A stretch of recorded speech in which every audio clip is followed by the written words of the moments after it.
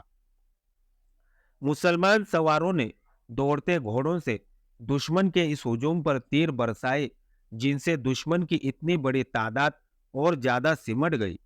اس کیفیت میں پیادہ مجاہدین نے حملہ بول دیا۔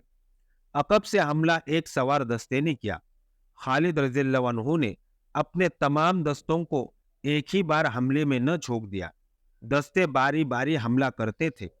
خالد رضی اللہ عنہ نے ایسی چال چلی تھی کہ لڑائی کی صورت لڑائی کی نہ رہی، بلکہ یہ رومیوں، آتش پرستوں اور عیسائیوں کا قتل عام تھا۔ رومیوں نے دفاعی لڑائی لڑنے کی کوشش کی، لیکن میدان اس کے زخمیوں اور اس کی لاشوں سے بھر گیا۔ سپاہیوں کا حوصلہ ٹوٹ گیا اور وہ میدان سے بھاگنے لگے۔ پیچھے جاؤ، خالد رضی اللہ عنہ نے حکم دیا، ان کے پیچھے جاؤ، کوئی زندہ بچ کر نہ جائے۔ مجاہدین نے تعاقب کر کے بھاگنے والوں کو تیروں اور برچیوں سے ختم کیا اور معرکہ ختم ہو گیا۔ تقریباً تمام مورخوں نے لکھا ہے کہ اس معرکہ میں 1,00,000 رومی، ایرانی اور عیسائی مارے گئے۔ ایک بہت بڑی اتحادی فوج ختم ہو گئی۔ مسلمانوں کی تعداد 15,000 سے زیادہ نہیں تھی۔ خالد رضی اللہ عنہ 10 روز وہی رہے۔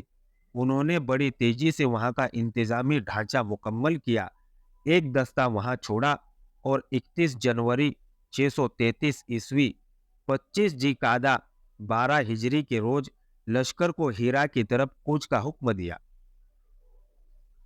آج کے لیے اتنا ہی کافی ہے۔